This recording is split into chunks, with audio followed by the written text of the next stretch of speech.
Narito na ang PTV Balita ngayon. Tiniyak ni Pangulong Ferdinand R. Marcos Jr. na tututukan ng kanyang administrasyon ang pagbibigay ng agarang solusyon sa mga problema na kinakaharap ng bansa. Sa kanyang podcast, sinabi ng Pangulo na batid niya ang mabagal na proseso at pagpapatupad ng ilang proyekto ng gobyerno. Malinaw niya ang naging resulta ng nagdaang eleksyon na napapagod na ang taong bayan sa pamumulitika at nais ng konkretong solusyon. Dahil dito, bibigyan prioridad niya ng pamahalaan ngayon ang balanse pero mabilis na pagpapatupad ng mga malalaking proyekto at programa upang makapaghatid ng praktikal at maayos na serbisyo sa publiko.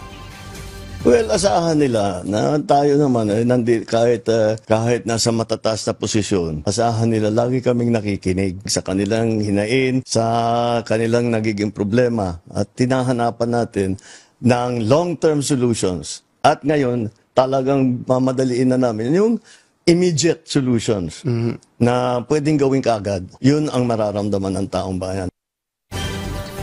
Samantala, naniniwala ang Department of Agriculture na mahalaga ang pagtatakda ng floor price sa pagbili ng palay upang hindi malugi at may pagpatuloy ng mga lokal na magsasaka ang kanilang pagtatanim.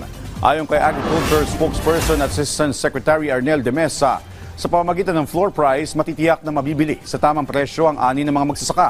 Ang pinag-aaralang floor price ay hindi lamang para sa National Food Authority, kundi saklaw din ang buying price ng mga trader.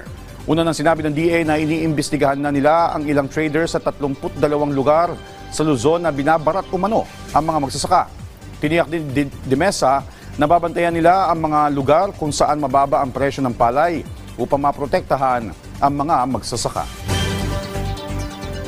At yan ang mga balita sa oras nito. Para sa iba pang updates, follow at ilike kami sa aming social media platforms at PTVPH. Ako po si Joshua Garcia para sa Pambansang TV sa Bagong Pilipinas.